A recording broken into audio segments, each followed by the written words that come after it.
Hey, what's up mga kaballers? Maligayang pagbabalik sa aking channel. Halina't pag-usapan natin ang balitang Warriors nagkakagulo.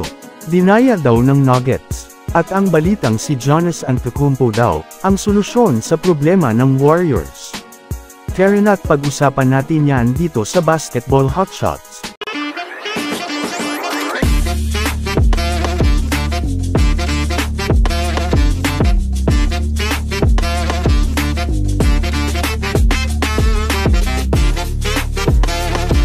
Una nga tayong ako mga kabowlers sa balita sa superstar ng Bucks na si Giannis Antetokounmpo.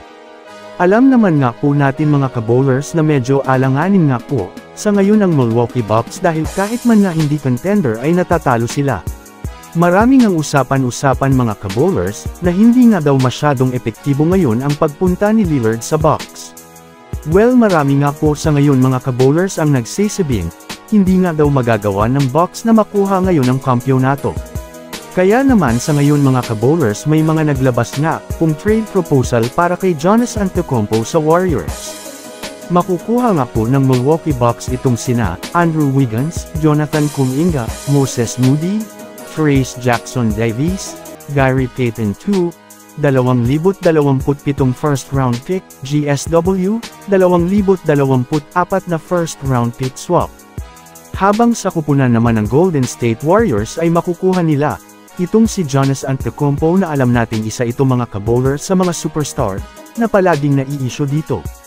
Alam naman nga natin mga kabowlers na kailangan rin ng Warriors ng legit na big man, kaya naman masasabi natin mga kabowlers maaari rin nga pong masosolusyonan na rin ni Giannis Antetokounmpo ang problema ng Golden State Warriors.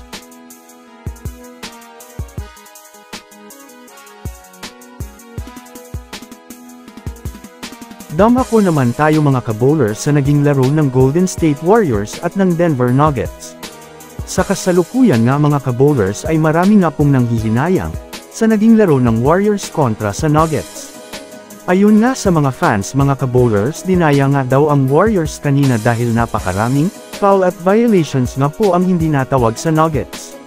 Bukod pa dyan mga kabowlers, marami rin nga po ang na-disappoint sa naging huling layup ni Stephen Curry na yun sana ang magpapapatas ng score.